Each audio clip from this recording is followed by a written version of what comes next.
segunda parte, pero podría ser una cuarta, quinta, sexta. Un topic que sincroniza SAO, pero podría ser epidemias, podría ser routing, podría ser muchas cosas. Voy a cambiar el español. Bueno. Entonces, elegí sincronización porque con Flores estamos trabajando un problema de sincronización, tus redes, y pues venía un poco bien el hecho de hacer una presentación un poco general. De hecho, la presentación al principio es general, es un modelo de Kuramoto, un modelo típico de estudio cuando uno estudia sincronización. Y después veremos dos ejemplos de aplicación de ese modelo de Kuramoto en redes complejas. ¿De acuerdo? Entonces, sincronización. ¿Alguno no sabe qué es sincronización? Todo el mundo, más o menos.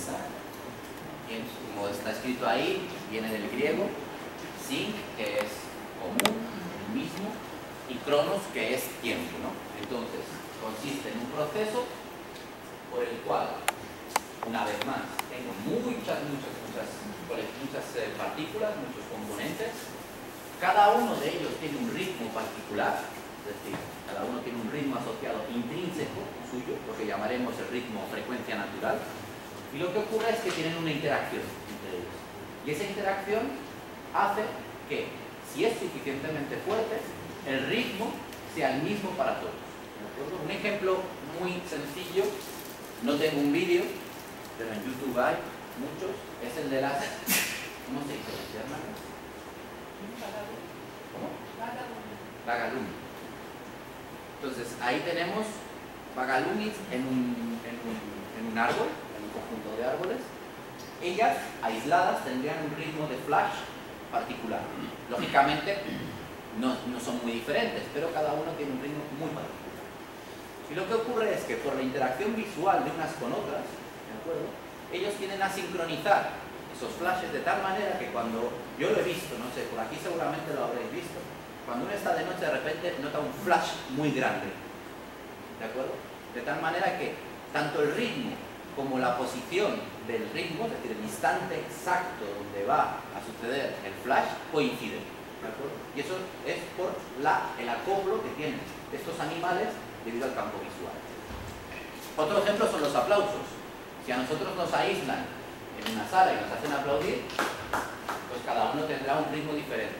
Normalmente, cuando la gente aplaude en una sala, en cuestión de un segundo o dos, aplaude todo el mundo síncronamente, por el acoplo que tenemos a nivel auditivo. Otros ejemplos más refinados incluyen neuronas. Las neuronas aisladas, neuronas que están cultivadas, se demuestra que tienen un ritmo característico propio, por nada común, y que en cuanto ellas empiezan a sentir la interacción de unas con otras, tienen unos ritmos que tienden a ser comunes, ¿de acuerdo? Otro ejemplo serían en tecnología uniones Josephson, por ejemplo, donde uno puede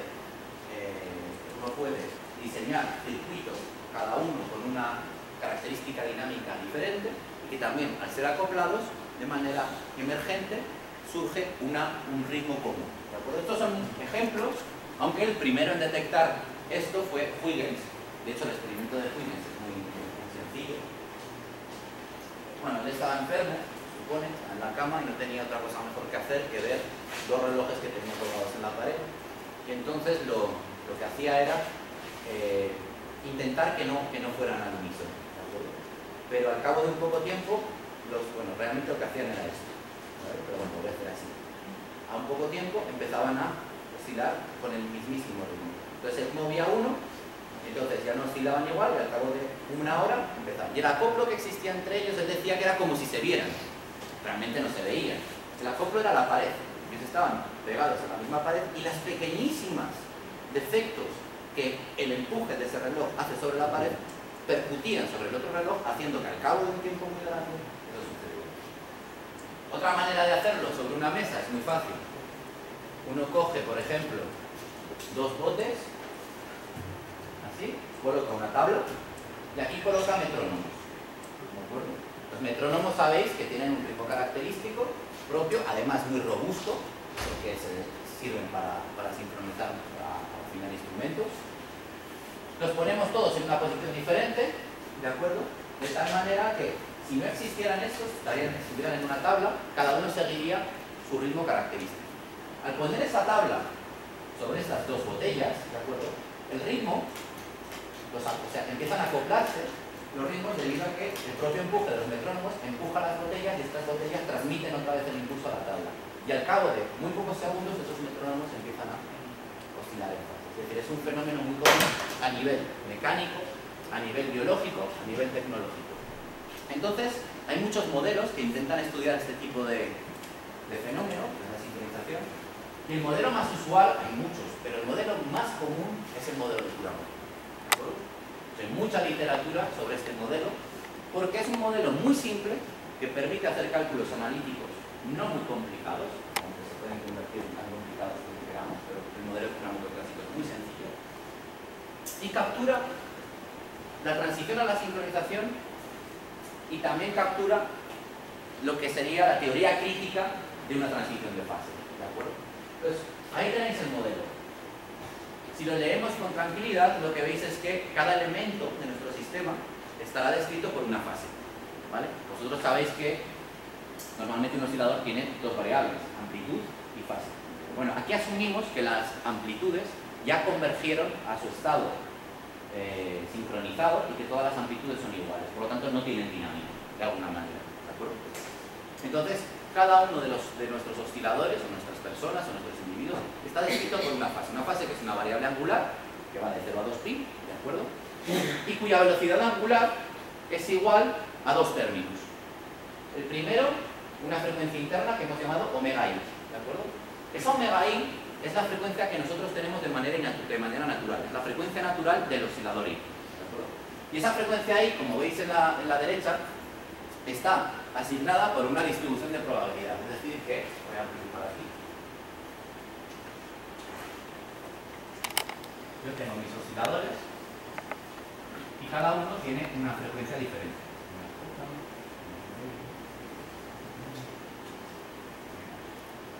Tengo muchos más. ¿Cómo asigno estas frecuencias? Estas frecuencias naturales, pues las asigno siguiendo una probabilidad, una distribución de frecuencias, G de omega, que normalmente esta distribución es una distribución unimodal, ¿de acuerdo? Y simétrica. Es decir, por ejemplo, una gaussiana, ¿de acuerdo? Entonces, de acuerdo con esta probabilidad, yo cojo y asigno un omega, es decir, tengo un número aleatorio, de acuerdo con esta probabilidad, lógicamente, y me sale esta, pues esta para aquí, para este, para este, esta. De tal manera que si yo ahora cojo y veo la probabilidad de encontrar un oscilador con una frecuencia determinada, obtengo otra vez esta G de omega, ¿de acuerdo? Vale, eso es lo que tenemos ahí. Entonces, tenemos que el modelo de Coulomb es θi, punto, igual a una omega i, que es propia de este oscilador, más un término de acoplo, ¿de acuerdo? En ese número de osciladores que hay, y K es cuánto de fuertes están acoplados nuestros osciladores. Es decir, si K es igual a 0, todo lo que viene aquí no existe, y lo único que tengo es esto, que cada oscilador oscila con su frecuencia natural y basta. Si tengo que K es diferente de 0, entonces me entra el término de acoplo, y el término de acoplo es una suma de 1 hasta n, es decir, a todo el resto de nodos, del acoplo, que es seno de θj menos θ, que es un acoplo sin unidad, que depende de la diferencia. Y fijaos que este acoplo es atractivo, es decir, que cuanto mayor es K, el oscilador I tiende a querer juntarse con los demás nodos, ¿de acuerdo? Porque este acoplo de aquí es atractivo. ¿De acuerdo? Bueno, pues este es el modelo de Coulomb, nada más. Ahora uno lo que puede hacer es poner la evolución, dejar simular, como uno ejecuta, como uno quiera, y ver cómo evolucionan cada una de las fases de los osciladores. ¿De acuerdo? Pero claro, uno tiene que caracterizar, ¿no? Uno deja simular y dice, pues mira, en función del tiempo, el oscilador I ha hecho esto. El oscilador J es esto. El oscilador L, y tienes todas las trayectorias de los osciladores. Pero ahora te pregunto, ¿están sincronizados? ¿No están sincronizados? ¿Cuánto de sincronizados están? Necesitas algo que te caracterice cuánto de sincronizados están estos movimientos. Y ahí viene el parámetro de orden. El parámetro de orden que llamamos R. ¿De dónde viene R? Como cada oscilador es una fase, yo puedo representarlos en el círculo unidad, es decir, los puedo representar como un fasor. Es decir, el oscilador I está representado por un número complejo, por el oscilador J para no confundir, ¿de acuerdo? Que es elevado a J. Eso es un número complejo que tiene parte real y parte imaginaria, y que todos caen en el círculo unidad, es decir, el oscilador I estaría aquí. Este ángulo es θ. Lógicamente esto es en un instante de tiempo. El oscilador J, por ejemplo, estará aquí. De manera que esto de aquí es θ. Y así pues tendríamos todos los osciladores en un instante de tiempo con su posición exacta dentro del círculo. Lógicamente estos se mueven, ¿de acuerdo? Y una vez más, si no hubiera acoplo, cada uno de estos se moverían con su frecuencia natural, es decir, constante y natural. Fijaos que hay frecuencias negativas y positivas, porque yo he puesto que la frecuencia media sea 0. Esto en realidad no tiene por qué ser así, pero es tan fácil para convertirlo así como pasarnos a un marco de referencia que circula con la frecuencia media del sistema. ¿De acuerdo? Bueno, volvamos a R. Yo quiero saber cuánto desincronizado está esto. Bueno, pues muy fácil. Si todos van a la vez, ¿de acuerdo? Y están todos en el mismo sitio, de sincronización de frecuencia y sincronización de fase, eso quiere decir que estarán todos por aquí, por ejemplo por aquí, o sea, por aquí, pero todos por aquí. De tal manera que si yo sumo los números complejos asociados a cada uno de ellos, la suma es constructiva. ¿De acuerdo? Es decir, que si yo hago esto,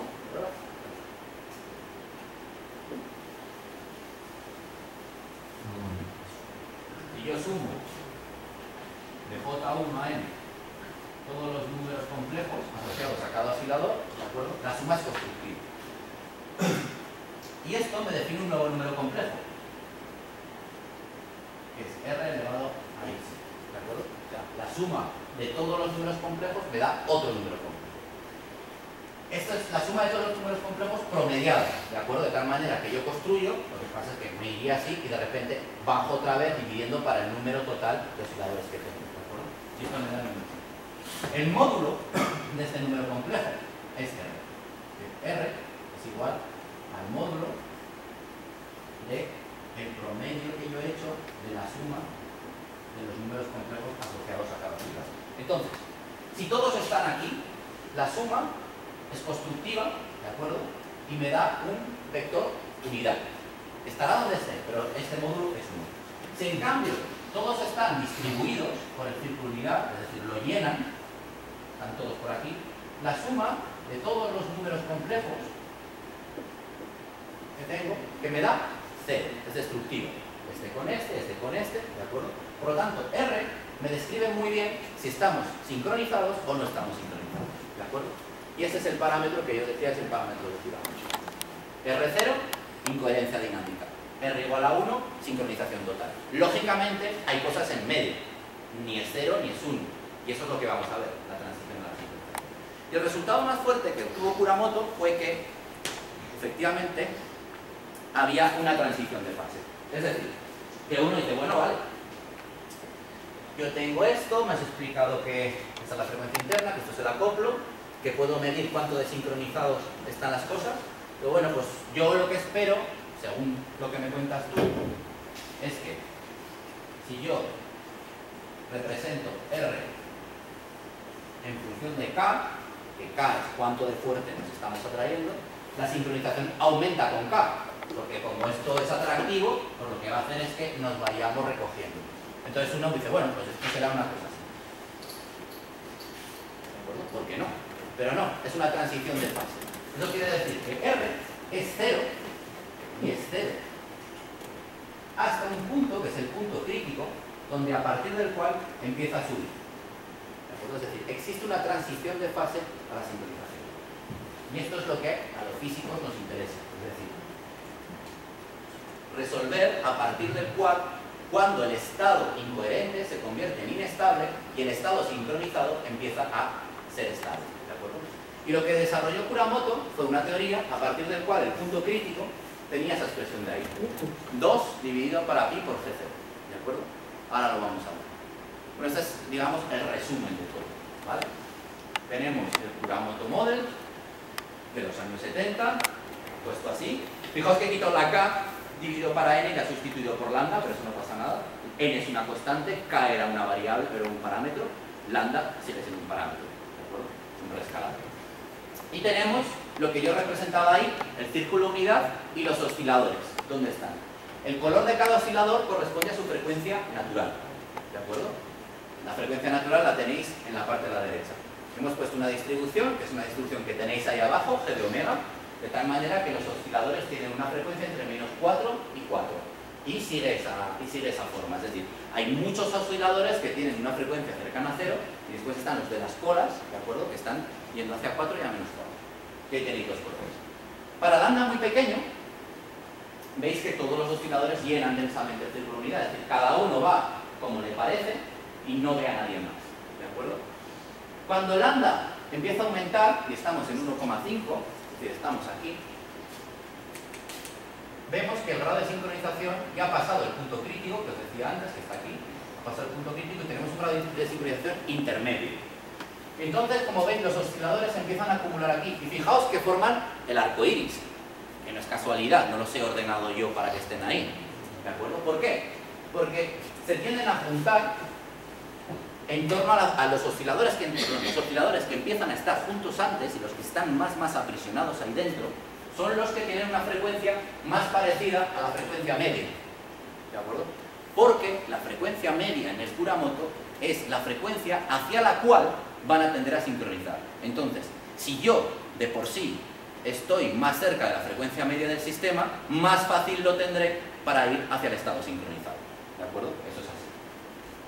Recordar que aquí todos los osciladores son equivalentes, es decir, todos los osciladores interactúan con todos los demás. Después, cuando pasemos a redes, habrá dos cosas que nos influyan para ir a la sincronización, que será nuestra frecuencia natural, como aquí. Cuanto más cerca estemos de la frecuencia natural, más fácil será que vayamos hacia el estado sincronizado, y también nuestra conectividad, es decir, con cuánta gente interactuamos. Aquí no hay eso, porque aquí todos interactuamos con todos, ¿de acuerdo?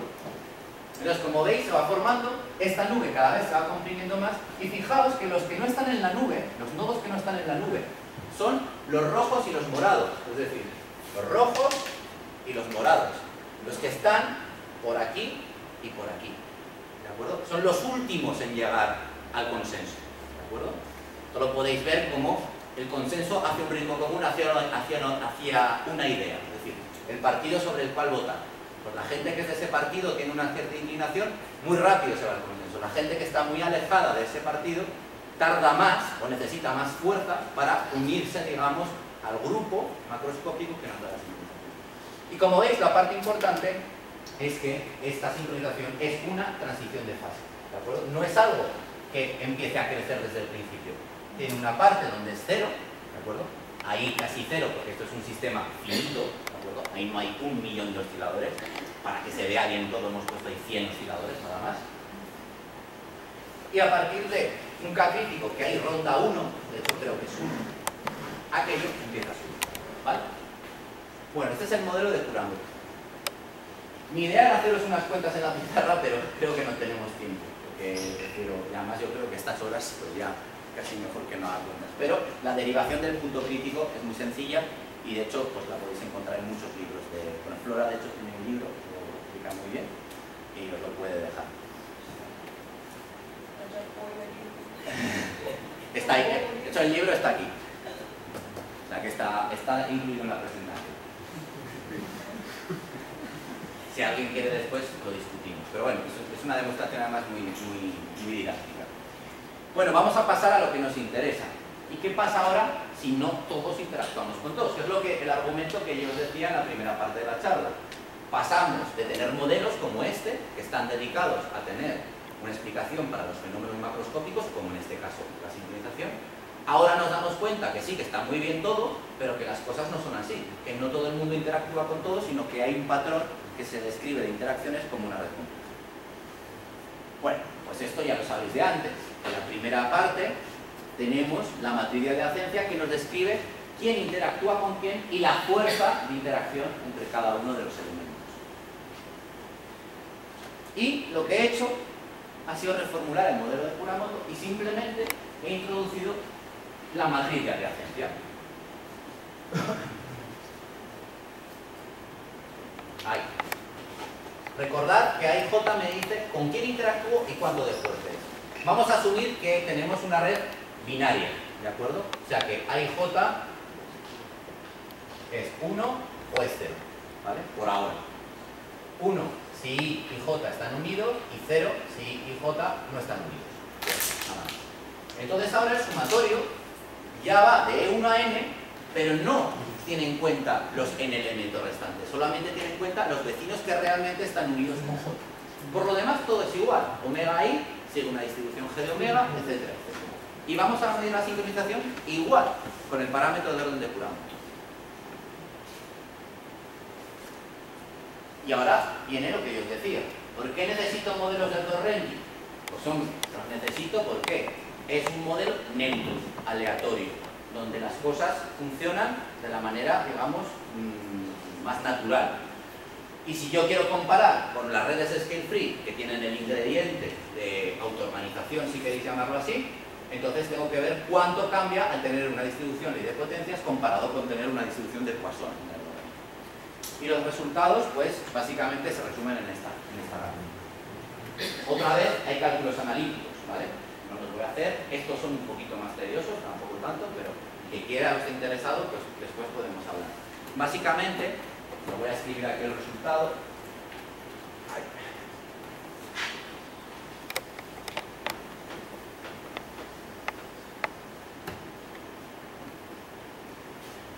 Para el modelo de Kuramoto normal, lambda crítico era 2 dividido para P por G0, ¿de acuerdo? Hay una cosa que se me ha olvidado decir, un apunte. Fijaos esto de G0, que a la gente le puede 2 está bien, pi, pues muy bien, porque es pi, y G0. Dices, ¿por qué está G0 ahí? Pues fijaos, básicamente, G0 es cuántas personas tenemos yendo con la frecuencia media del sistema. Es decir, cuántas personas tienen como ritmo natural la frecuencia media del sistema. Si esta G0 es muy elevada, muy grande, eso quiere decir que la distribución es muy picuda respecto al centro. Es decir, es mucho más fácil tener sincronización. Es decir, si G0 es grande, el lambda crítico es pequeño. Es decir, se llega al 11 de la sincronización, empieza mucho antes. Si G0 es pequeño, significa que esto es así, por lo tanto la distribución es mucho más alargada. Es decir, hay mucha gente que va a un ritmo diferente al de la media. Y por lo tanto, G0 pequeño, lambda crítico grande. Necesitamos mucho más acoplo para lograr la sincronización. ¿De acuerdo? Bueno, pues esto es, digamos, en el modelo all-to-all. Todos con todos. Y este es el redes complejas. ¿De acuerdo? ¿Qué es K-medio? K-medio ya hemos dicho que era. Es el número de contactos en promedio que tienen los elementos de una red. ¿Y qué es K cuadrado medio? Es el segundo momento de la distribución, es decir, lo que me mide cuánta desviación hay respecto del K medio. Es decir, cuánta gente o cuál es la desviación típica de la gente respecto a la conectividad media que yo observo en mi red. ¿Qué os dije que pasaba en las redes libres de escala? En las redes libres de escala, P de K va con K menos gamma. Y yo os dije, una red es de verdad libre de escala si gamma es menor que 3. ¿De acuerdo? Porque si gamma es menor que 3, lo que ocurre es que el segundo momento de esta distribución, el segundo momento se calcula como K cuadrado por P de K integral, desde 0 hasta K máximo. El K máximo lo podemos poner infinito, ¿de acuerdo? Este es el segundo momento, cuadrado. El segundo momento diverge cuando n tiende a infinito. Si el segundo momento diverge, eso quiere decir que lambda c se va hacia 0. Es decir, que en redes libres de escala, lo que ocurre es que el onset de sincronización se adelanta mucho, hasta tal punto que si tuviéramos, idealmente, una red infinita, es decir, con infinitos nodos, no existiría umbral de sincronización. Esto ocurre en epidemias, ocurre en rumores, y es un cambio cualitativo, porque si fuera un cambio cuantitativo, pues te diría, no, mira, lo que ocurre es que en redes complejas, en redes libres de escala, es la mitad. Entonces, pues un cambio en el número. Perfecto. No, es que aquí desaparece, es decir, el propio concepto ya no existe. ¿De acuerdo? Y esto ocurre, como os decía, en sincronización, como se ve aquí, o también en epidemias, para algo como lo que se llama el umbral epidemiológico.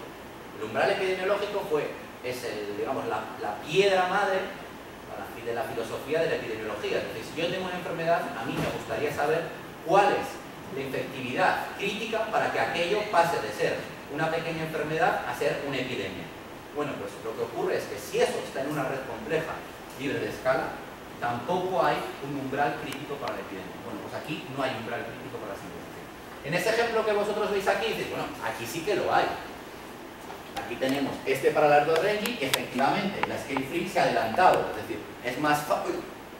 Ahora sí que lo acabo. Cero, lógicamente, queda finito. ¿Por qué? Porque esa red particular tiene 5.000 nodos. 5.000 es algo que está muy alejado de infinito. Si nosotros hubiéramos puesto más nodos en nuestra red, lo que hubiera pasado es que en esa gráfica hubiera pasado este fenómeno.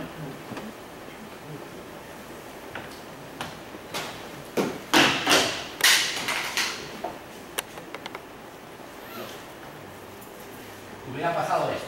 Para la red Erdőr-Rengyi tendríamos un lambda crítico, como veis ahí, así, y si hubiéramos puesto más nodos, hubiera seguido estando ahí. Hubiera sido la transición mucho más bonita, pero el lambda crítico no se hubiera movido. En cambio, en la red scale free, que teníamos una cosa así, si hubiéramos puesto más nodos, es decir, de 5.000 hubiéramos pasado a 50.000 y de 50.000 a 500.000, esto de aquí hubiera empezado antes. Es decir, hubiera habido un corrimiento hacia la derecha, ¿de acuerdo? O sea, que eso es un efecto del tamaño finito de nuestra red, ¿de acuerdo? Bueno, en particular, sin tener que irnos a redes de tamaño infinito, lo que podemos decir es que los 11 de scale free de Erdőr-Rengyi son muy diferentes y que las redes libres de escala, las redes de scale free, favorecen el que aparezca la sincronización. Otro discurso diferente es lo que ocurre después, que ahí no voy a entrar, ¿de acuerdo? Como veis, después la sincronización va más lenta, ¿de acuerdo? O sea, en scale free empieza antes, pero va más progresivamente. En Erdőr-Rengyi empieza después, pero ¡pum!, abruptamente, no abrupto, es continuo, pero va mucho más rápido, ¿de acuerdo? Y eso ya requiere un análisis posterior sobre la estabilidad del estado sincronizado y cosas que vamos a ver. Entonces, ¿cómo puedo explicar esto? ¿O qué es lo que ocurre? ¿Hay una diferencia cualitativa? Sí. Una diferencia cualitativa que es que las redes libres de escala favorecen de tal manera la sincronización que si yo tuviera un tamaño infinito de nodos, el límite, el umbral de sincronización desaparecería. Y si yo tengo un número fijo de nodos y yo pongo los mismos nodos en una estructura scale free y los mismos nodos en una red de Erdőr-Rengyi, la sincronización aparecerá antes en una red scale free, ¿vale? Y ahora viene la pregunta, vamos a intentar ver por qué, ¿vale? Porque si es algo cualitativo, tiene que responder a mecanismos diferentes. Entonces lo que uno puede hacer es lo siguiente, igual que hemos medido el R para todo el conjunto, podemos medir cuánto desincronizados están los pares de nodos conectados, ¿de acuerdo? Entonces, proponemos, por ejemplo, esta manera de medir la sincronización entre pares conectados, pero hay muchas otras, lógicamente. Pero pedimos esta cosa que se llama DIJ.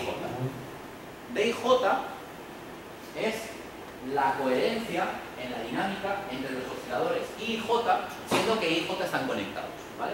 Y veis que lo que hace simplemente es integrar en el tiempo la diferencia de fase entre estos dos osciladores.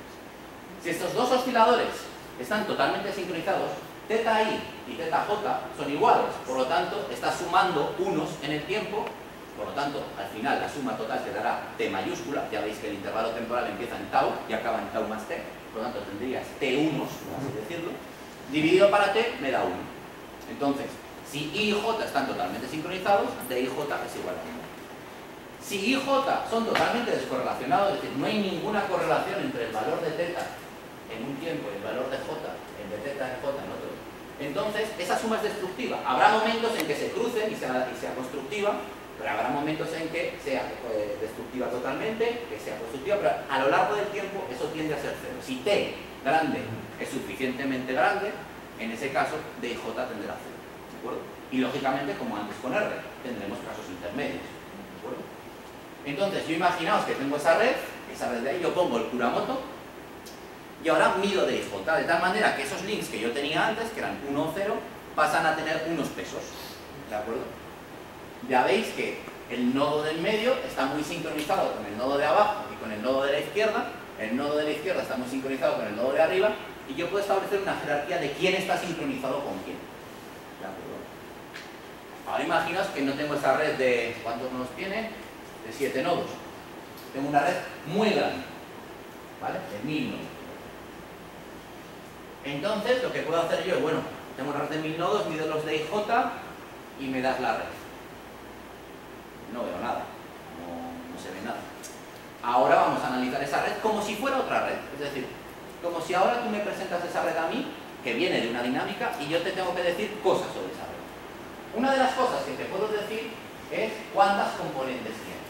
Lógicamente, la red de partida, la red normal, tiene una sola componente. Es decir, yo puedo ir de un nodo I a un nodo J pasando por unos cuantos nodos. Pero esa nueva red que tiene dinámica, como hay links que han desaparecido porque no hay sincronización entre ellos, mientras que otros permanecen porque sí que hay sincronización entre ellos, puede tener diferentes componentes. Es decir, puede ser que haya un conjunto de nodos que esté conectado, pero que no vea el resto de nodos, aquí otro conjunto, aquí otro conjunto, aquí otro conjunto. Entonces puedo medir cuántos conjuntos desconectados de nodos hay en esa red. Y en particular puedo medir también cuántos nodos hay en la componente más grande.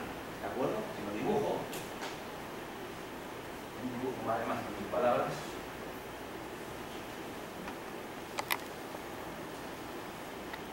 Yo tenía mi red con los nodos, le he puesto una dinámica y esa dinámica me ha convertido mi red en otra, que puede ser, por ejemplo, de esta manera. Los nodos son los mismos, aquí y aquí, ¿de acuerdo? Lo que pasa es que los links que había entre estas dos partes, que están aquí, como no están sincronizados, no los tengo en cuenta. Entonces yo puedo coger la componente más grande, supongamos que es esta, y medir cuántos nodos hay aquí, ¿de acuerdo? Imaginaos que hay 70 y la red total tiene 100, pues se puede decir, hay un 70% de los nodos que están en la componente que se llama gigante, se llama componente gigante entonces. O también puedo medir el número de links, es decir, cuántos links hay aquí. Fijaos que para esta componente, aunque tenga 50 nodos, si yo cojo estos mismos 50 nodos aquí, ¿de acuerdo? Puede ser que no tengan, que yo no encuentre aquí los mismos links que aquí, ¿de acuerdo? Encontraré menos. Puede ser que encuentre los mismos, pero puedo encontrar menos. Puede ser que este nodo, aquí existiera un triángulo, que está aquí también, nodo este, pero de estos links, solamente este esté contenido en la sincronización, ¿de acuerdo? Que estos después estén unidos, que hay muchas variables. O grau de sincronização é contínuo, certo? Então você estabelece um limite, um threshold para poder separar? Sí, pero no es un threshold arbitrario, como normalmente sí que se hace en neurociencia, porque en neurociencia se establece un threshold arbitrario y uno dice, bueno, porque claro, lo que dice García es muy importante. Yo aquí he medido cuánto de sincronizados estamos. Imaginaos, esto es 0,05, 0,7, 0,6, 0,3, 0,2 y 0,8. ¿Cuándo digo que esto está y eso no está? Es muy importante. Y de hecho, muchos de los estudios que ocurren en neurociencia, cuando uno entiende ahora las correlaciones dinámicas, dicen, pues yo considero que si está más allá del 80% están, y si están menos, no están. Bueno, y si pone 60, bueno, aquí no lo hicimos así. Aquí a nosotros no nos gusta eso y propusimos lo siguiente, que es autoconsistente.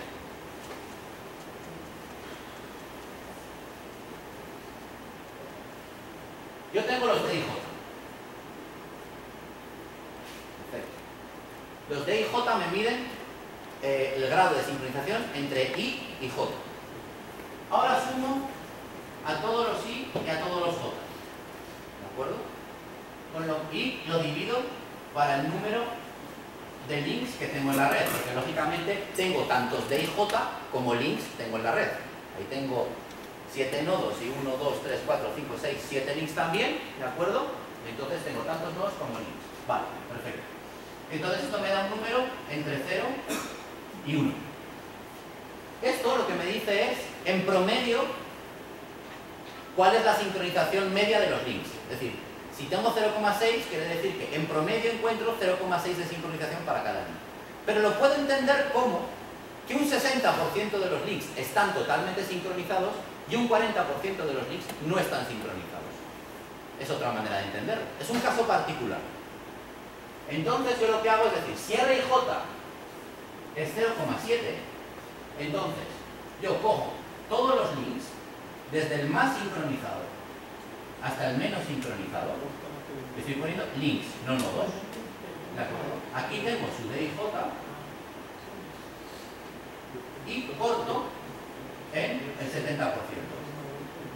De tal manera que el 70% de los nodos más de los links más sincronizados los cojo como válidos y el 30% de los nodos los cojo como no.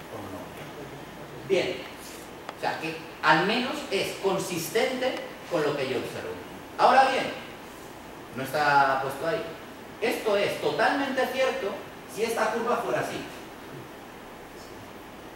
Y lo es. Para el Kuramoto lo es. Esto está en mi tesis doctoral, porque fue un punto debatiendo con los referencias. Para el Kuramoto. Para el Kuramoto lo es, ¿de acuerdo? Lógicamente no es una función salto, pero es una función que es constante, de repente tiene una caída y de repente ya es constante otra vez. Por suerte y por fortuna. Si no hubiera sido así, hubiéramos hecho como todo el mundo, que hubiéramos dicho, o vale, y ya, nos vamos. Bueno, entonces, como tenemos esto, porque lo que realmente, eso quiere decir que tenemos links muy fuertes y links muy débiles. Y es lo que ocurre en el Kuramoto, especialmente en redes escritas. Entonces, como tenemos eso, podemos medir una red que sale de la dinámica. Es decir, yo tengo una red, le meto una dinámica y obtengo otra red. Y puedo analizar características como lo que ocurre dentro de sus componentes. Y tengo esto, que por fin se ve bien, esta transparencia nunca se ve bien. Igual veis que la veis mal, pero no la veis mal, la veis muy bien para lo que normalmente se ve. Tengo que cambiar los colores algún día. Bueno, vamos a explicarla bien.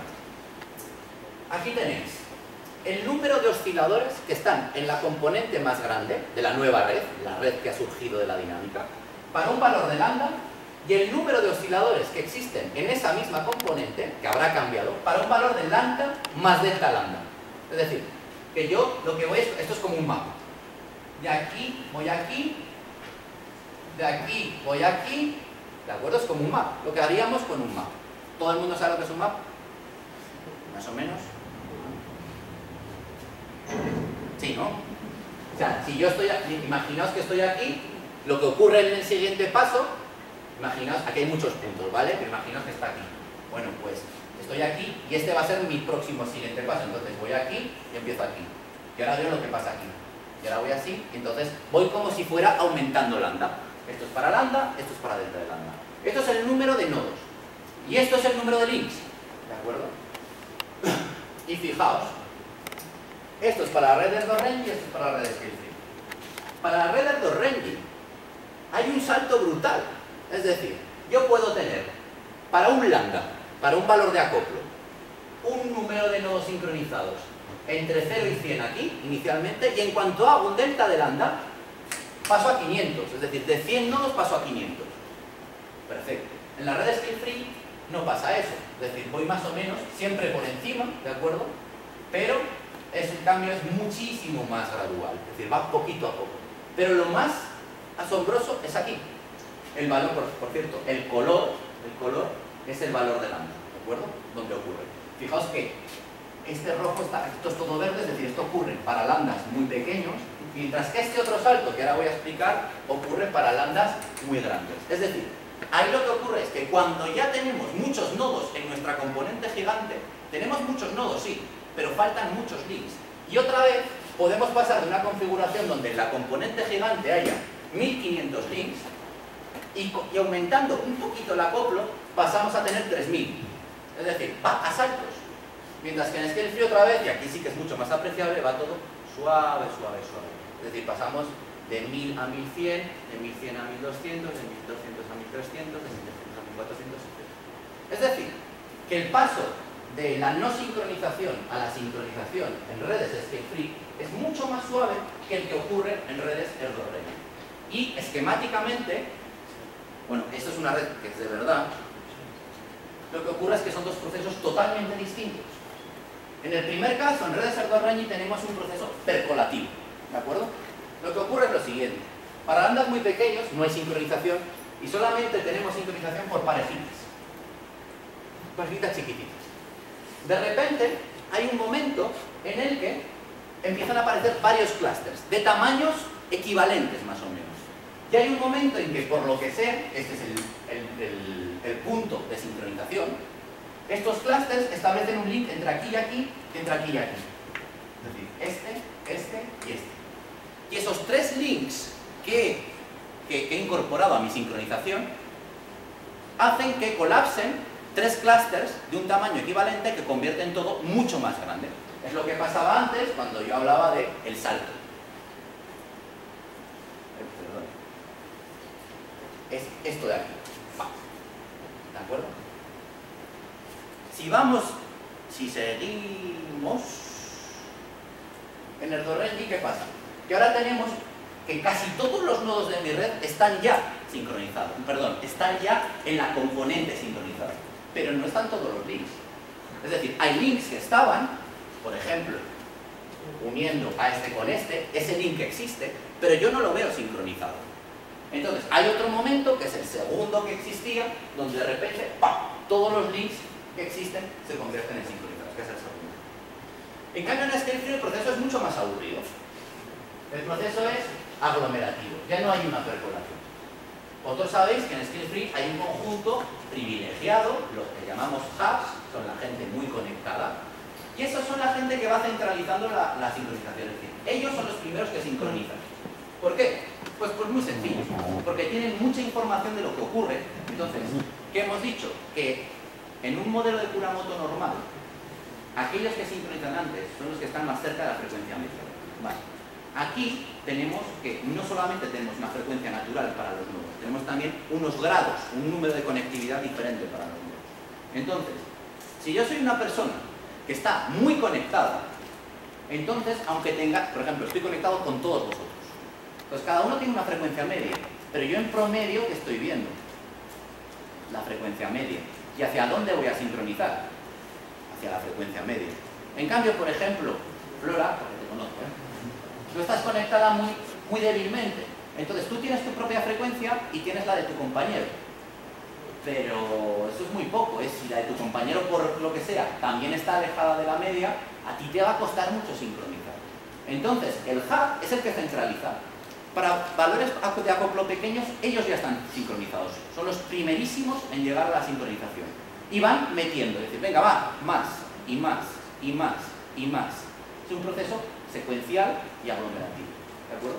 Entonces, como veis, no solamente numéricamente cambia el valor, sino que cualitativamente el proceso hacia la sincronización también es muy diferente en redes scale-free de redes scale-free. Bueno, ¿qué me queda?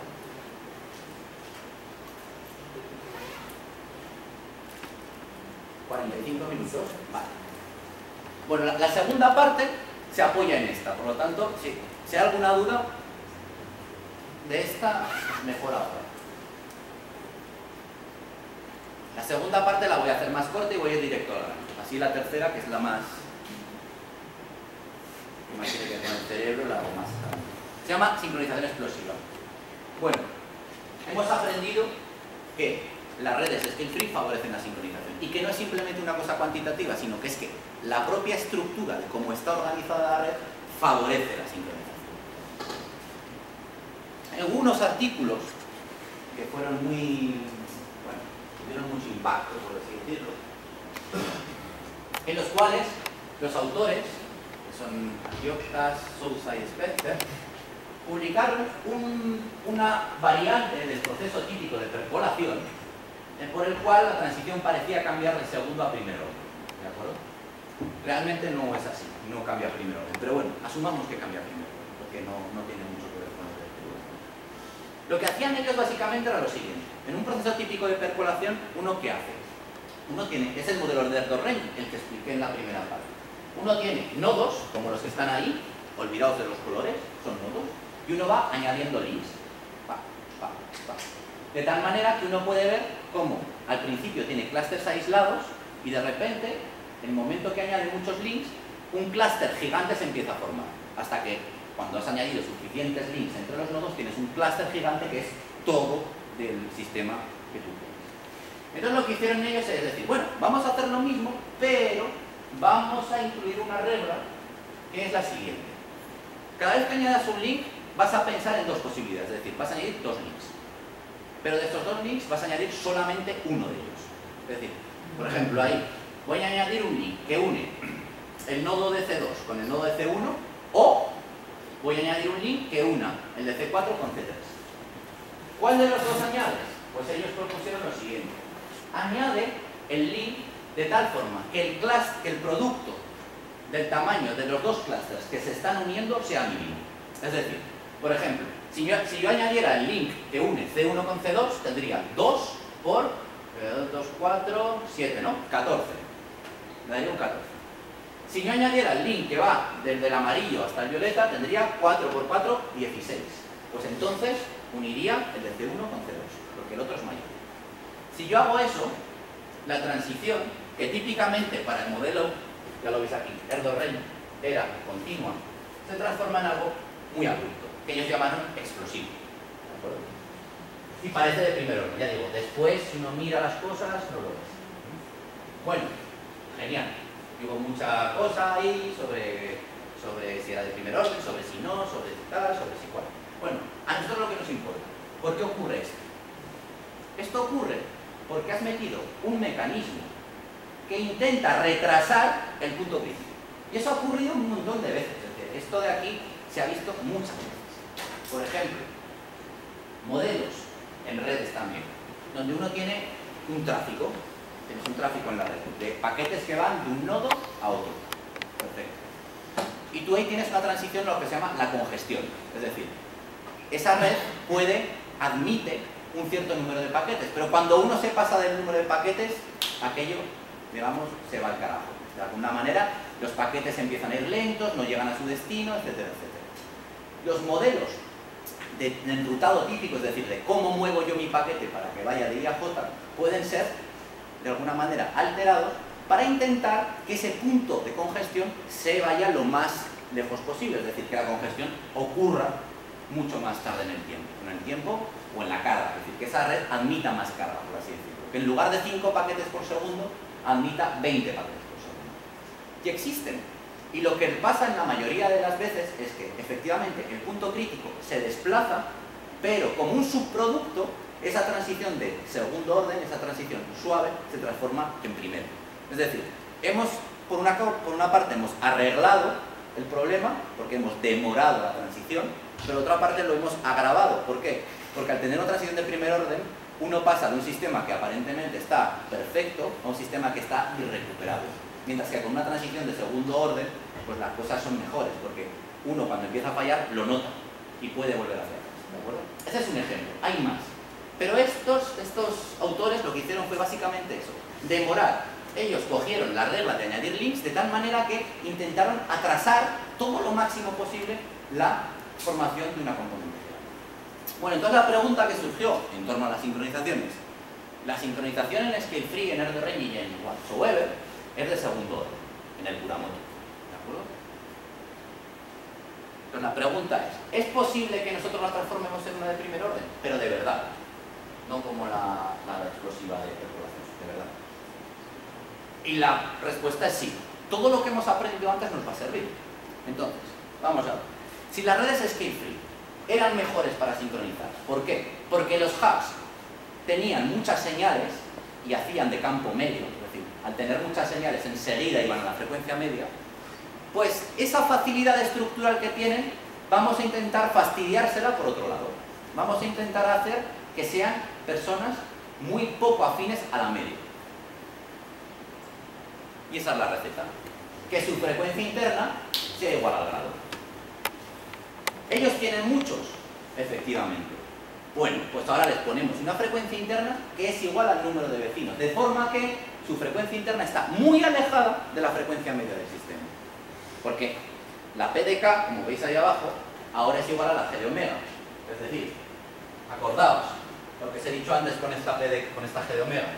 Los que primero sincronizan son estos y los que después sincronizan son estos de aquí. Ahora no tenemos este tipo de G de omega. Ahora tenemos una G de omega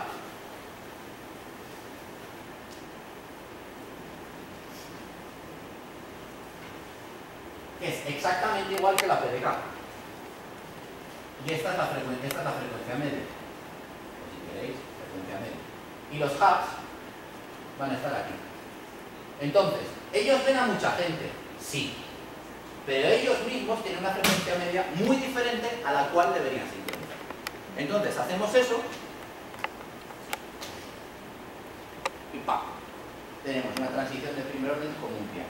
Eso sí, en las redes scale free, fijaos que allí están las redes Erdo-Renyi. Si tú haces eso en una red de Erdo-Renyi, no pasa nada. Y lo más gracioso es que tenemos hasta ciclo de histéresis. Es decir, es una transición de primer orden de libro. Este es el ciclo forward, es decir, vamos aumentando el lambda, ¡pam! Nos vamos hasta aquí, ahora volvemos, nos pasamos y tenemos aquí una zona donde tenemos una biestabilidad, ¿de acuerdo? Y eso es, digamos, lo que nosotros llamamos sincronización explosiva. Vale, uno podría decir, bueno, vamos a monitorizar lo que ocurre con las frecuencias. Y ya veis, en las redes Erdo-Renyi lo que ocurre es lo de siempre. Los que están, eso sería en función de lambda, es decir, en función de la fuerza de acoplo, cómo es la frecuencia media de los osciladores, cómo evoluciona. Como veis, cuando el acoplo es muy grande, todos han evolucionado hacia la misma frecuencia, que es la frecuencia media. Y en Erdo-Renyi, donde hemos dicho que no pasaba nada, por lo que ocurre es lo de siempre. Las personas más conectadas, aunque en Erdo-Renyi no hay personas muy conectadas, pero sí que hay gente que está más conectadas que la media, aunque sea poquito, pero más.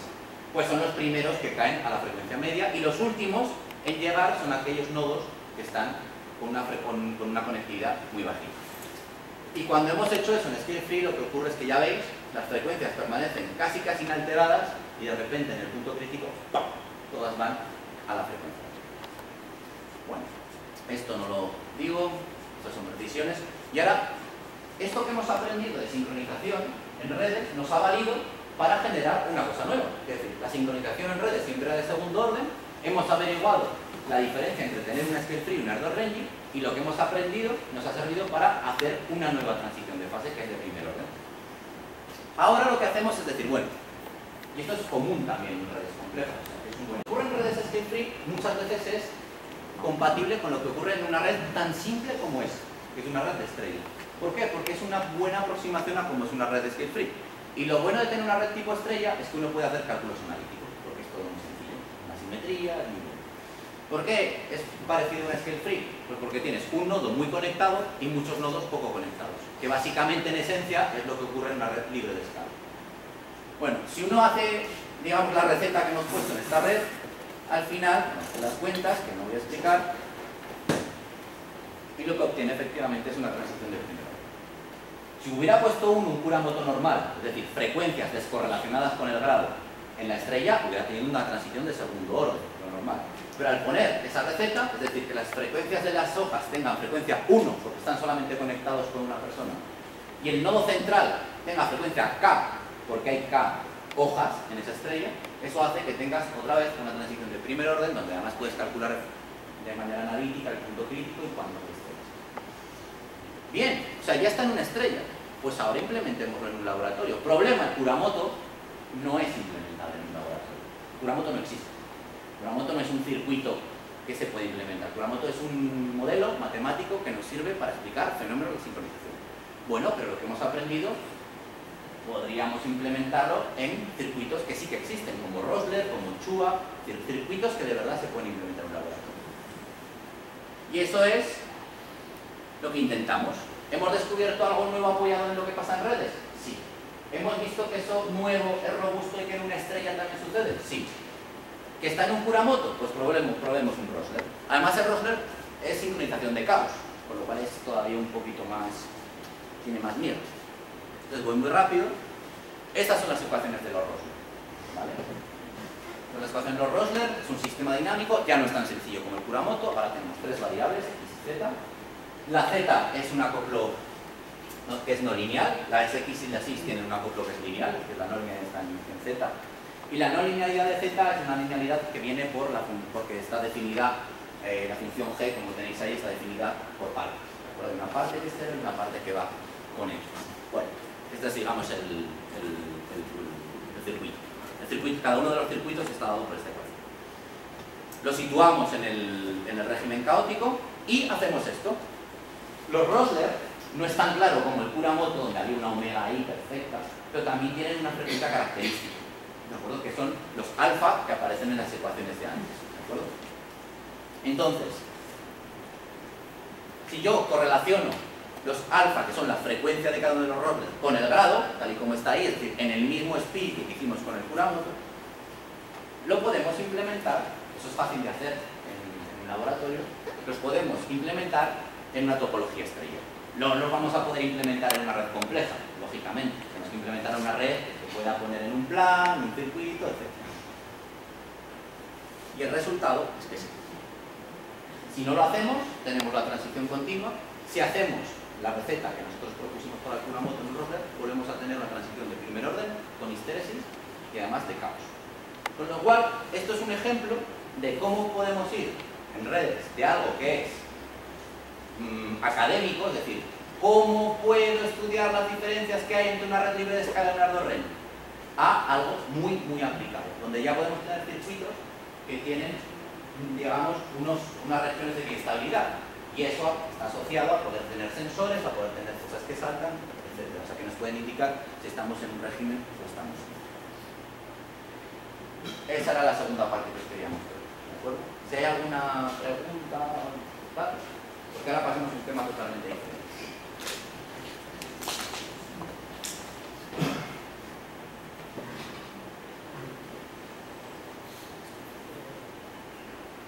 En las curvas de histéresis que tiene los cuadros de Stanford, esas curvas de histéresis, las caídas, se podría interpretar como variaciones de los acoples, variación de los acoples que tiene.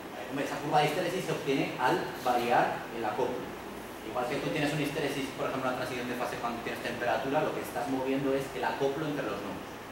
Porque en la subida el pico es uno y en la bajada es otro. Claro, sí, sí. Eso es porque el sistema es biestable. O sea, al tener una transición de primer orden, por la teoría de Landau, o sea, tú sabes perfectamente que hay un momento que tienes biestabilidad, tienes los dos mínimos compatibles. No hay ningún momento en que tengas uno y este uno se vaya moviendo hacia allá. Hay un momento que tienes los dos. Entonces, si vienes de esta parte, estás en ella hasta que dejas de existir. Y cuando deja de existir, caes en la otra. Pero si vienes de esta, estás más tiempo hasta que dejas de existir y caes en la otra. Ese tiempo en las que los dos conviven es lo que ocurre por el ciclo de histéresis. Si vienes de una, vas por arriba, y si vienes por otra, vas por abajo. Y lo de venir es lo que vas cambiando, al decir venir, es el acoplo entre los osciladores.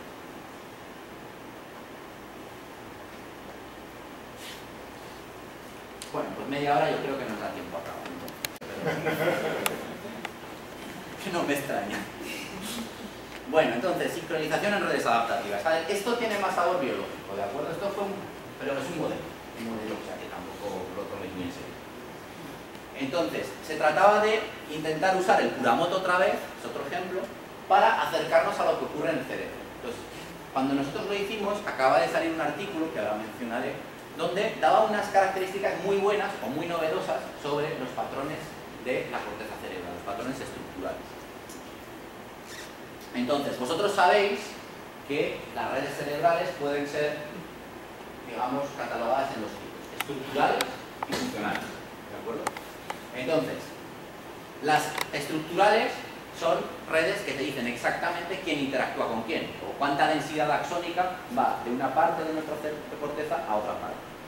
Hay muy pocos estudios, porque lógicamente cuesta mucho, ¿de acuerdo?, recopilar datos. Y los pocos estudios que hay sobre esto, pues son de la corteza del gato o del macaco. Por ejemplo, ahí tenemos algunos estudios que nos dicen cuánto es el fibrado axónico que va de una parte a otra. Por el contrario, tenemos un montón de redes funcionales, porque con la red funcional uno le ponen un casco en la cabeza, que puede valer más dinero o menos dinero, eso es según lo que tenga, puede ser un PET o puede ser simplemente un EEG, y empiezan a medir correlaciones dinámicas, es decir, cuánto de correlacionada está la señal que tenemos aquí con la señal que tenemos aquí, ¿de acuerdo? Es la filosofía. Eso nos crea al medir las señales, esta y esta, por ejemplo, en 3 partes diferentes, medimos las correlaciones y entonces digo, pues esta y esta parte están muy correlacionadas y le pongo un link bottom. Es lo que hablaba antes con García, que es, y después di aquí cuáles son los links que de verdad son y cuáles no. Ese es el problema, ¿vale? Entonces, nosotros intentamos ir por el lado anatómico, ¿vale? Que es el que menor datos hay. Bueno, esto es una parte de historia de cómo ha sido la cartografía cerebral y desde el principio de la frenología, vosotros lo conoceréis, donde al inicio de los tiempos se asociaban cosas absurdas con partes del cerebro. Absurdas como deseo por comer helado, o odio hacia la madre, o sea, pues, no sé, se basaban en estudios donde de repente a una persona le quitaban una parte y desarrolló una patología y entonces pues se creía que esa parte tenía cosas muy específicas, ya, nada generales, ¿de acuerdo? Pues muy cachondos los mapas de la frenología. Lógicamente se ha ido a mapas más generales, con tareas digamos más generales, como puede ser la motora, la somatosensorial, la frontal para tareas, la límbica, etc., ¿no? Y al final, pues bueno, tenemos la típica representación con las áreas de Brodmann, donde pues, los médicos que estudian anatomía pues tienen catalogadas las diferentes partes de nuestro cerebro, ¿de acuerdo? Y cada parte de nuestro cerebro tiene una función asociada, o varias partes tienen una misma función, o partes tienen ciertas funciones asociadas. Entonces, ¿sabes? Parte occipital, la parte visual, la parte auditiva, la frontal, la somatosensorial, etc. Bueno, ahora se trata de ver cómo se relacionan estas partes, si podemos. Pues como os decía, hay pocos estudios. Uno de ellos es la red del macaco. Es un estudio en PNAS del año 2010, o sea, reciente, relativamente reciente, donde tenemos una red estructural entre las diferentes partes del córtex de un macaco. Y quizá el más antiguo fue el de Scannell, ¿de acuerdo? Que no fue un estudio per se, sino Scannell, que hizo sus estudios, se dedicó a recopilar muchos estudios de otros investigadores y intentar hacer un mapa de la corteza cerebral delgada. Lógicamente incompleto y lógicamente muy tedioso, porque un estudio daba conexiones que decían que había muchas, pero claro, que es muchas. Entonces él al final dio con una red, que es esta que tenemos ahí, esa sería nuestra matriz de adiacencia, compuesta, y él dio como 4 tipos de pesos a los links. 0, si no había reportada ninguna conexión entre 2 áreas, 1, 2 y 3, débil, media y fuerte. ¿Qué quieren decir eso? Débil, media y fuerte. Bueno, pues es lo que había visto en los estudios. Pero es una red, ¿de acuerdo? Nos la tomemos como la tomemos, a veces hay que trabajar con datos que son del todo insuficientes, pero al menos es algo. Y bueno, lo que podéis ver ahí, y también se observa en la del macaco, aunque no lo he explicado antes, aquí se observa también,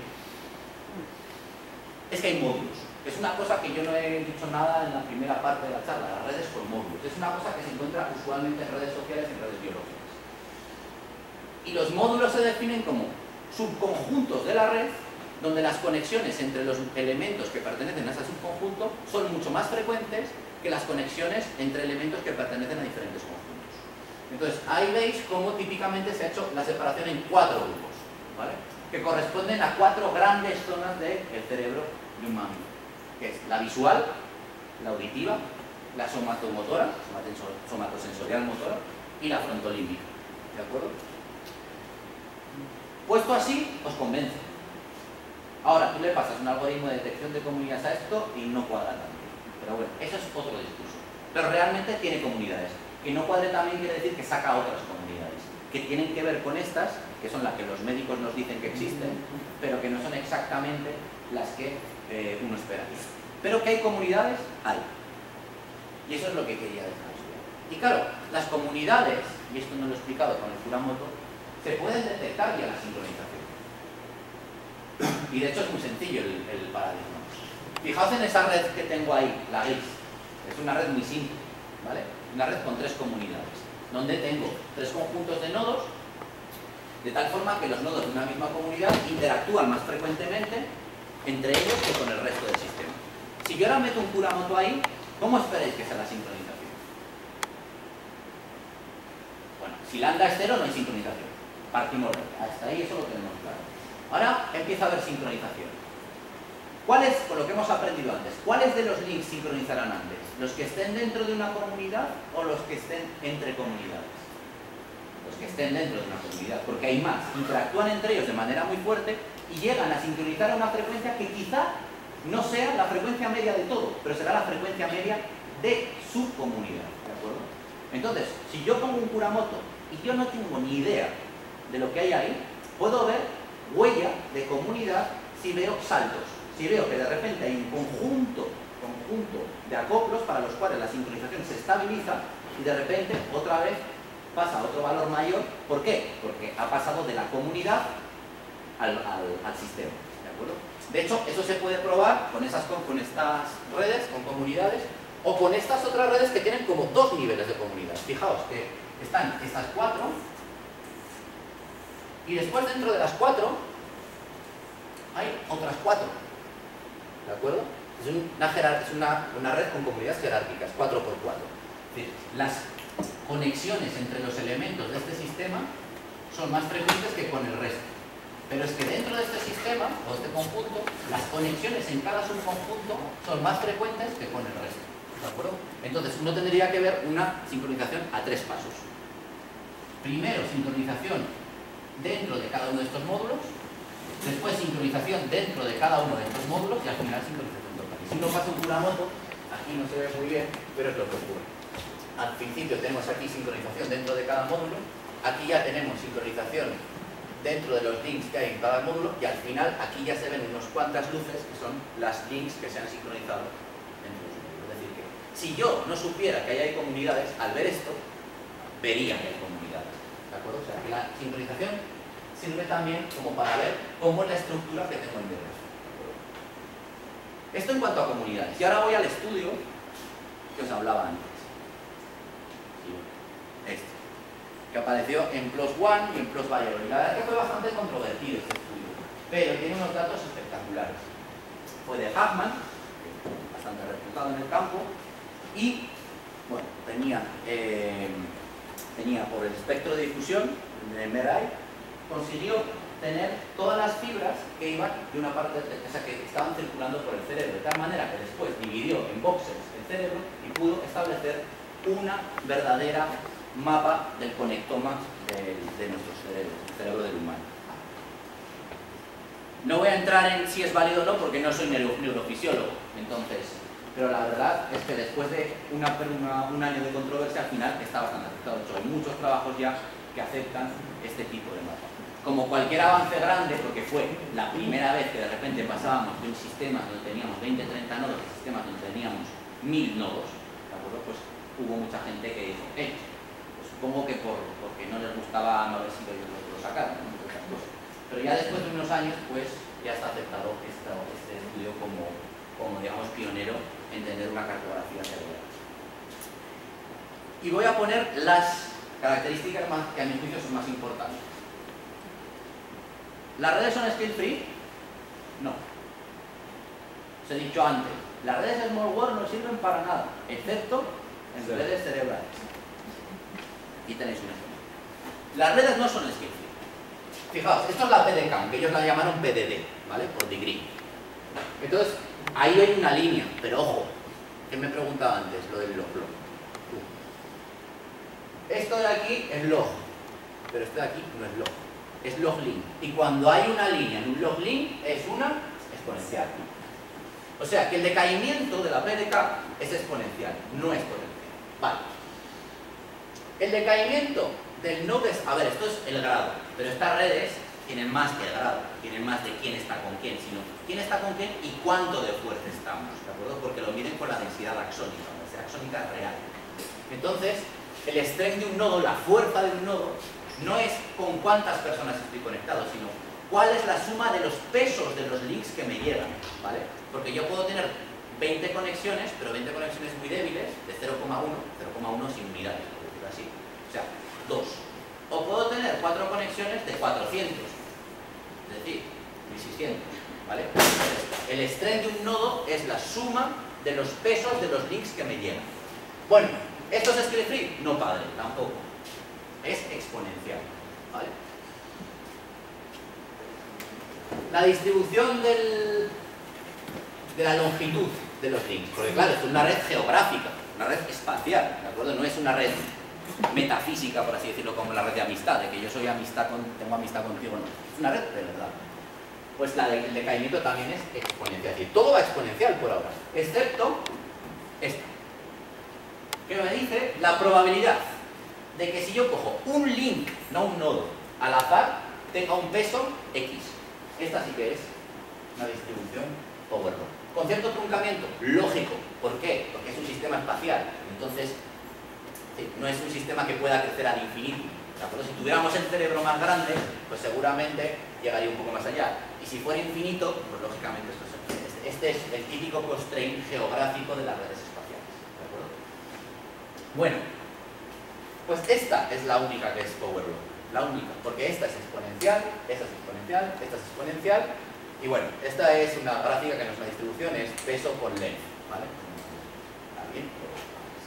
A lo que yo iba es que no hay una distribución string free, a no ser que sea para el peso de los links.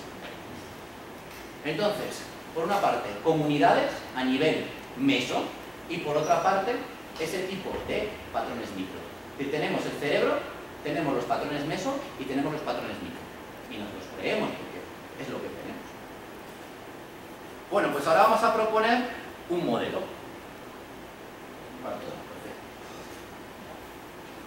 Entonces, este modelo va a ser el Kuramoto. Es decir, ¿pero el Kuramoto en neuronas? No.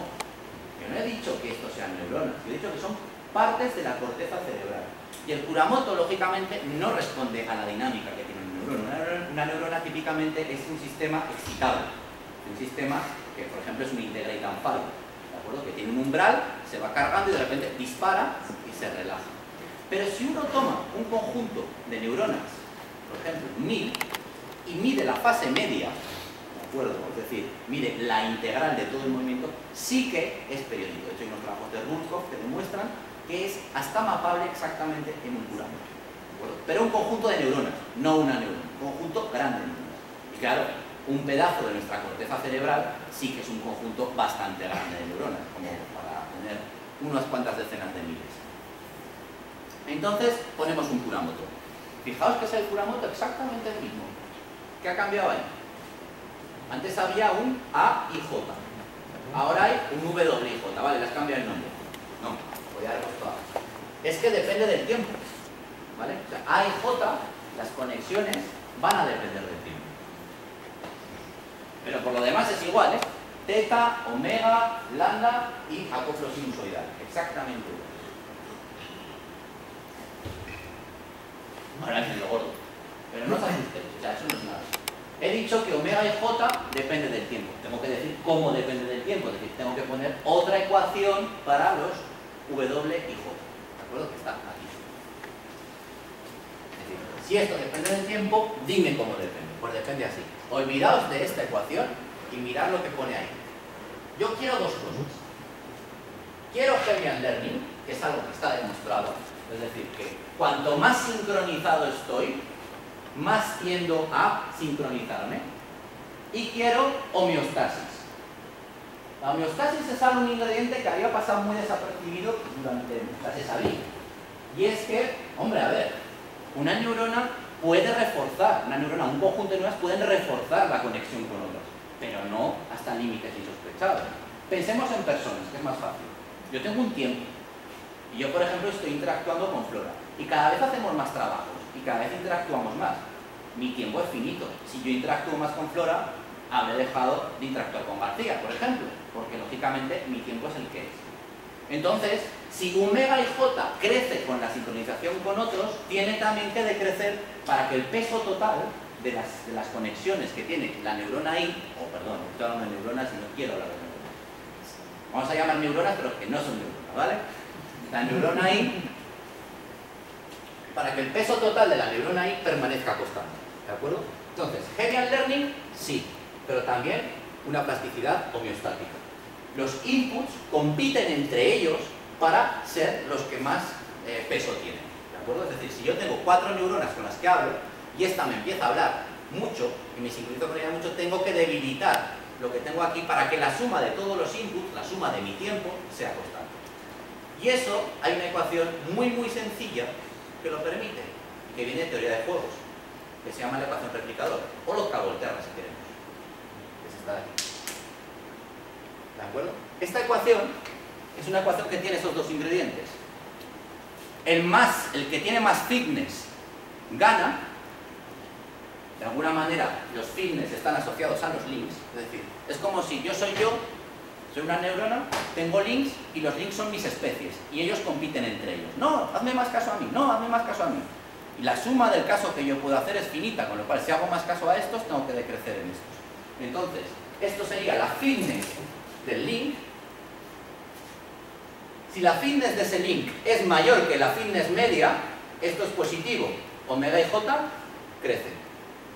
Si la fitness de ese link es menor que la fitness media, esto es mayor que esto, con lo cual esto es negativo, la omega y j de ese link decrece. ¿Y qué es la fitness? El grado de sincronización. Y así tengo Hegel. Te he juntado las dos cosas en una ecuación. Un link tiene más fitness si el link implica que estamos más sincronizados, es decir, hay más grado de sincronización entre I y J. Y esto me asegura que la suma total de los D y J es constante. Esos dos ingredientes.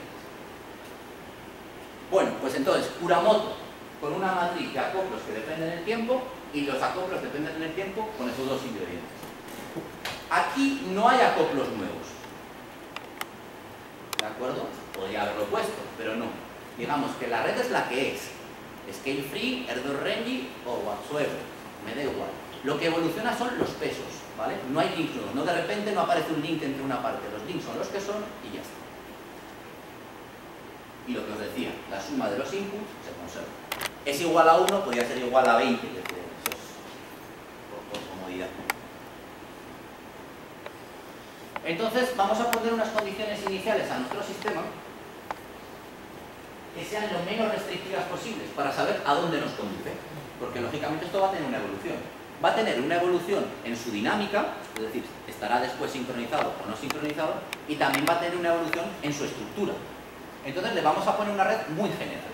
Y es una red que, fijaos, es una red totalmente regular, pero aleatoria, ¿eh? Ojo, aleatoria. Es decir, todos los nodos tienen el mismo grado, 20. Además lo hemos puesto grande para que pueda explorar mucho. ¿De acuerdo? Todos los pesos de los links son exactamente iguales. 1 dividido para el grado, 1 dividido para 20. Y las fases iniciales y las frecuencias iniciales son aleatorias. Es decir, no hacemos ninguna correlación ni nada así. Lo hacemos lo más neutral posible para ver dónde vamos, dónde la dinámica nos lleva. Entonces, como dice ahí, no hay ninguna estructura, ni micro, ni meso, puesta en el sistema. Y nuestras preguntas son las siguientes.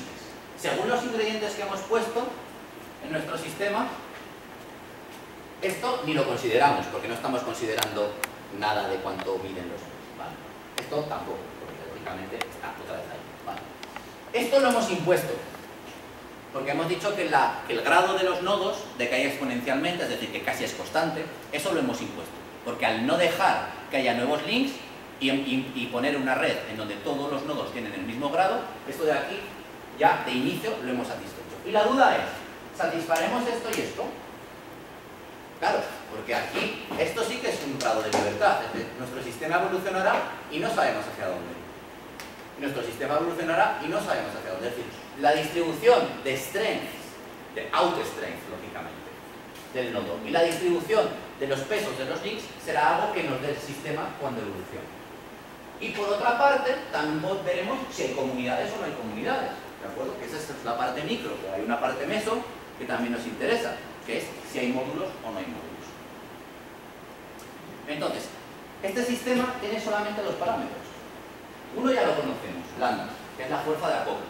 ¿Vale? Si lambda es 0, son Kuramotos independientes. Si lambda empieza a crecer, nos empezamos a atraer. Y por otra parte, tiene T mayúscula. Voy a ir hacia atrás, aunque ya sabéis lo que es T mayúscula. T mayúscula es un parámetro que entra dentro de la computación de los D y J, ¿os acordáis? Que integraba en una ventana temporal que iba de tau a tau más t. Entonces, si t es muy grande, discriminas muy bien de quién está sincronizado y de quién no. Si T es muy pequeño, pues no discriminas bien. T es un parámetro de memoria, es decir, de cuánto exigente o de cuánta memoria tienen los links para establecer quién está sincronizado y quién no está sincronizado. Que ya lo usábamos con los DIJ, tampoco es nuevo. Bueno, pues fijaos, esta es la dinámica, como es lo que os decía. Yo lo simulo y obtengo una dinámica. Después hay que interpretarla. La dinámica con R. R es el parámetro de Kuramoto. Entonces, fijaos que hay una parte azul. Esa parte azul es una parte donde no hay adaptatividad. Es decir, donde está la red, como teníamos, todos con el mismo grado, todos los links tienen el mismo peso y no dejamos que eso evolucione. Simplemente tenemos los Kuramotos en una red estática. Lo que cambia entre una gráfica y otra, ¿de acuerdo?, son los valores de lambda. Fijaos, lambda pequeño, pues esto es pequeño, esto empieza a crecer y esto empieza a crecer más. Es lo que pasaría en un Kuramoto, ¿de acuerdo? Y a partir de aquí, a partir de 0, metemos la adaptatividad. Es decir, ahí ya dejamos que el sistema empiece a reorganizarse. Bueno, aquí no parece que ocurra mucho. Pero fijaos que aquí y aquí hay hasta como un patrón periódico. Eso en un Kuramoto normal no se ve. Se puede ver un patrón constante, o casi constante, o un patrón ruidoso, como son los que hay ahí. Pero periódico era una cosa que no dijimos, ¿esto qué es? Por supuesto, hicimos otra vez todo para ver si lo habíamos hecho bien, porque no podía ser que fuera periódico. Y entonces vimos que estaba bien y dividimos nuestro espacio de fases, que hay dos parámetros, T y lambda, según el comportamiento que habíamos observado. El comportamiento que habíamos observado en R es fácil. R es el parámetro de Kuramoto. Lógicamente, para lambdas bajitos, la sincronización es pequeña. Y conforme yo aumento lambda, la sincronización es mayor. ¿De acuerdo? No atendáis todavía estas rayas. ¿De acuerdo? Podríamos decir que esta de aquí, si queréis, es el umbral de sincronización. ¿Vale? Es decir, porque aquí está negro, negro, negro, negro, negro, negro, y aquí ya sí que empieza a ver como sincronización. Es decir, si nosotros hiciéramos la curva de sincronización sería 0. ¿De acuerdo? Y esto es R-link, y es curioso. R-link es el parámetro de Kuramoto, pero ¿os acordáis de esto? La suma de todos los DIJ que yo tengo en mi red dividido para el número de links. ¿Os acordáis? Esto es R-link. Antes no le había puesto un nombre, ahora le pongo un nombre, nada más. Es decir, cojo todos los links, miro cuántos están desincronizados, sumo y saco el promedio de sincronización por link, nada más. Y fijaos que es interesante, sin saber qué es lo que pasa, porque aquí tenemos una zona donde no hay sincronización global, ni tampoco hay sincronización microscópica. Aquí hay una zona donde hay sincronización microscópica y, por supuesto, hay sincronización global. Y aquí convive una dinámica donde no hay sincronización global, pero sí que hay sincronización local, y muy alta, tan alta como que es casi 1. ¿De acuerdo? La sincronización global, 0. Bueno, 0 no, pequeña, vamos a decirlo, y aumenta gradualmente. Y hay sincronización local muy grande. Ese, para nosotros, sería el régimen compatible con el punto de operación de un cerebro.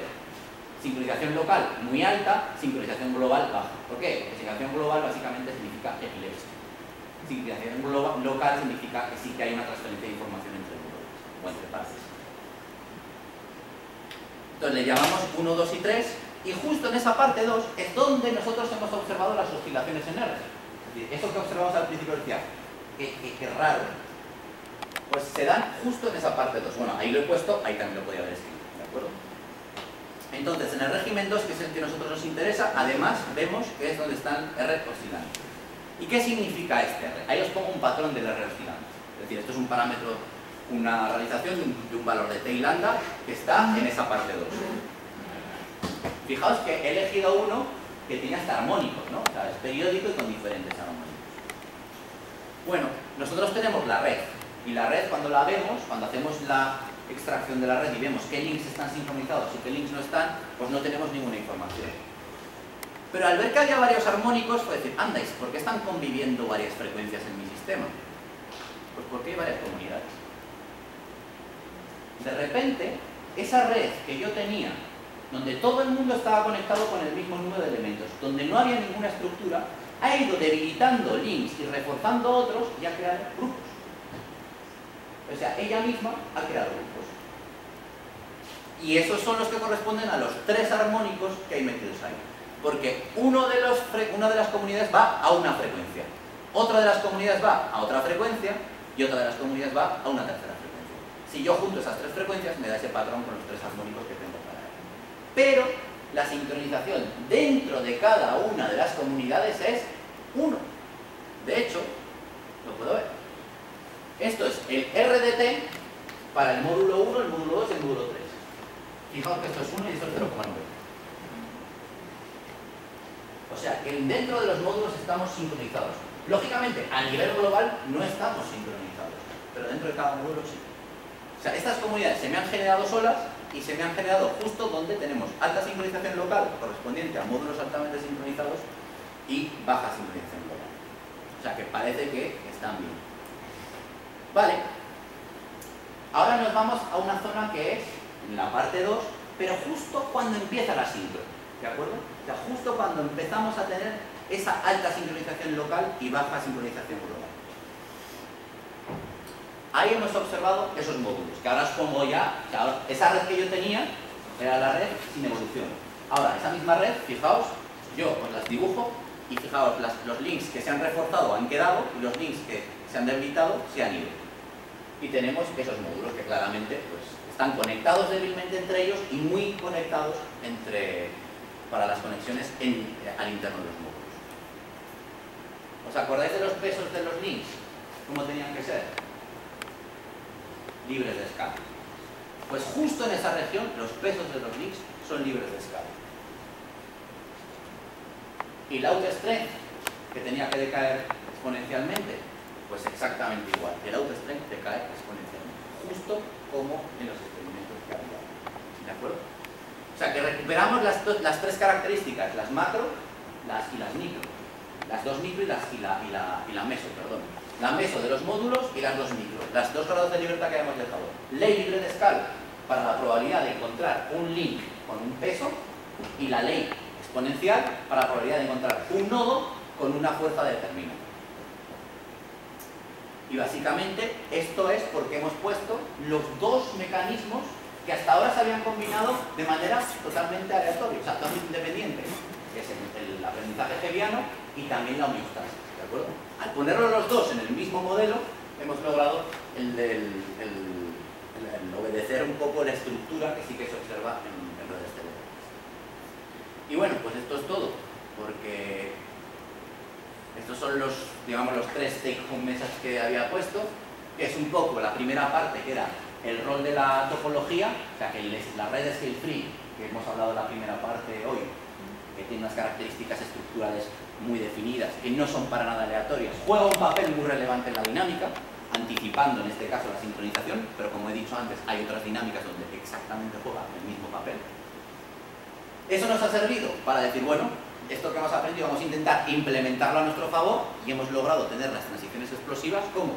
Pues sabiendo que las redes scale free favorecen, que en particular los hubs son los que favorecen, los hemos debilitado estructuralmente, están favorecidos, los hemos debilitado dinámicamente, asociándolos a una frecuencia natural. Eso ha sido totalmente artificial y nos ha servido para intentar hacer circuitos, bueno, y hacer circuitos que tengan una transición de primer orden con todas las ventajas que ello puede conllevar.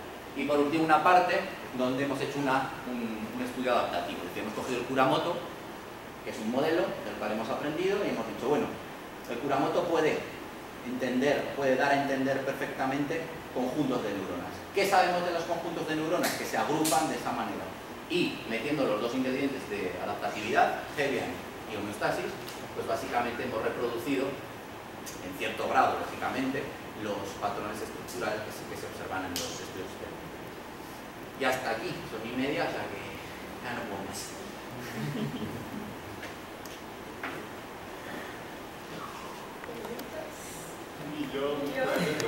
Depois pode conversar, tem muita coisa acontecendo no modelo que a gente pode discutir. Mas basicamente eu queria, uma ideia geral, você parte de uma rede aleatória. Basicamente o que você está fazendo, se eu entendi bem, supor uma rede estrutural e tentar, através de osciladores, identificar os mecanismos de aglomeramento funcional daquela rede. É isso? Funcional no, estructural, porque yo nunca pasé al funcional. Mas é isso aqui. Você está vendo acoplamento de osciladores. Y eso no puede ser estructural, eso es funcional. Yo acho que no, tú de estas redes puedes traer la red funcional, pero yo no hice eso.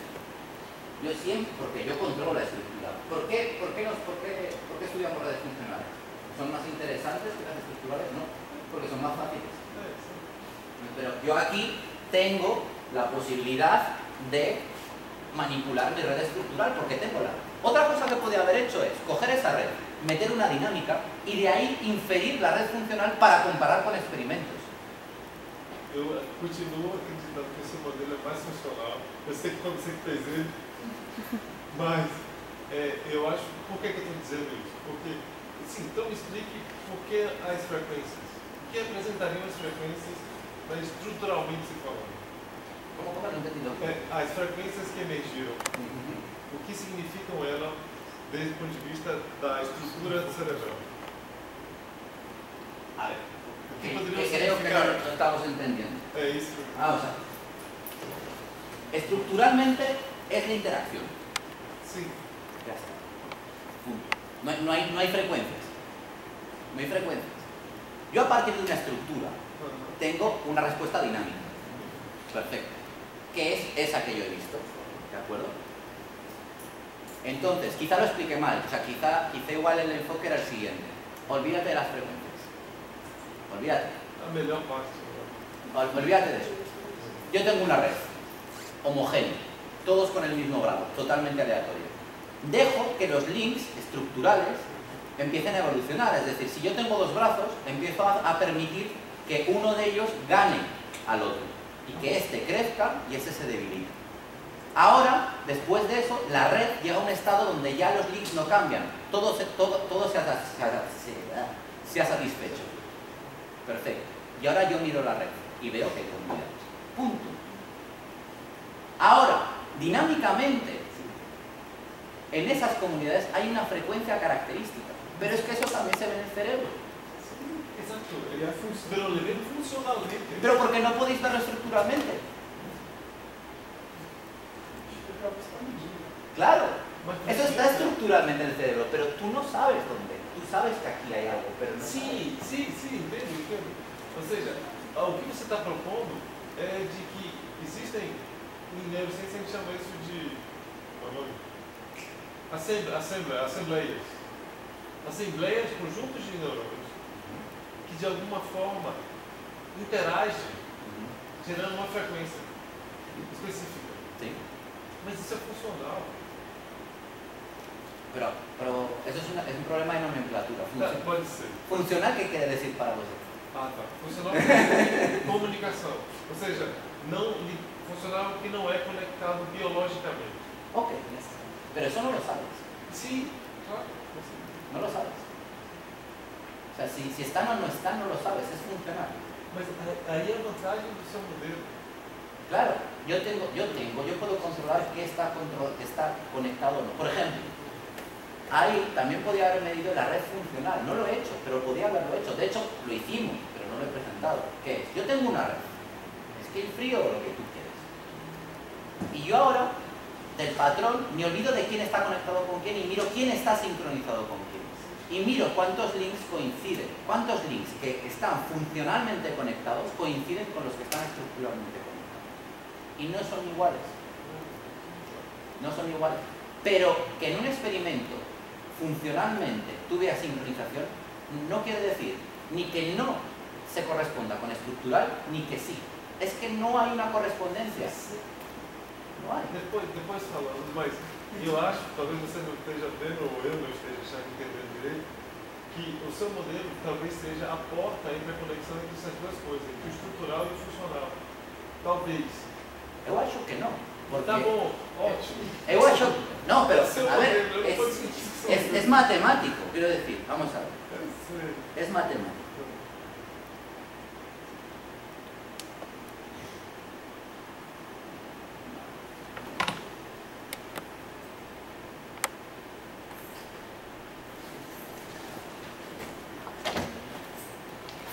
esa ecuación te dice quién está conectado con quién y quién no.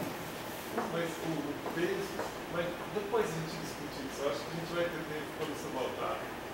Porque isso é muito interessante, eu acho. O seu modelo é fabuloso, eu achei encantador o seu modelo. Pode se encaixar em vários, inclusive explicaria a emergência de frequências cerebrais. Isso é algo que eu não vi na literatura. Uma pergunta até aqui o Francisco, que está aqui, uma pessoa que trabalha com a gente, que é algo, inclusive explica o conceito de assembleias e como as assembleias emergem as frequências, que é algo muito difícil de explicar, porque até hoje não vi explicação. Então, mas isso é uma coisa para a gente conversar depois. Talvez a visão que você está tendo do seu pode ser aplicada a outras estruturas. Eso sí. Yo acho que también, eso sí. Pero digamos que los módulos y todo está partiendo de que yo sé quién interactúa conmigo. Pero lógicamente uno podría interpretar, decir, bueno, ahora olvídate de lo que tú has hecho y piensa que no lo sabes. Eso digo, ya lo hicimos también. Y entonces mira la red funcional. Y si lo miras desde el plano, lógicamente es diferente y los módulos siguen coincidiendo.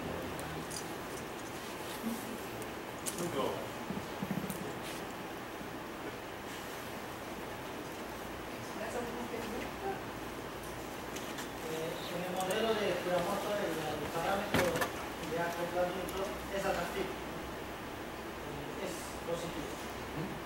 Y si consideramos negativo, sigue siendo un sistema complejo. Pregúntale a Flor. Si es negativo, es repulsivo. Entonces lo que tenderíamos es estar lo más separados posible. Si todo fuera repulsivo, tenderíamos a estar equiespaciados, intentando estar lo más alejados unos de otros posible. ¿Sigue siendo un sistema complejo? El sistema complejo, hombre, a ver, no da ningún comportamiento emergente en ese sentido, pero bueno, podría decir que es un sistema complejo porque es un sistema que da lugar a una ordenación debido a la interacción. En ese sentido sí, pero eso ya es filosófico, lo que es un sistema complejo o no. De hecho, yo tengo mucha dificultad en entender que es un sistema complejo. Pero lo que pasaría sería eso, ser repulsivo. Una mujer. Una mujer. No tan complicado. Entonces eso, se tenderían a repelerse.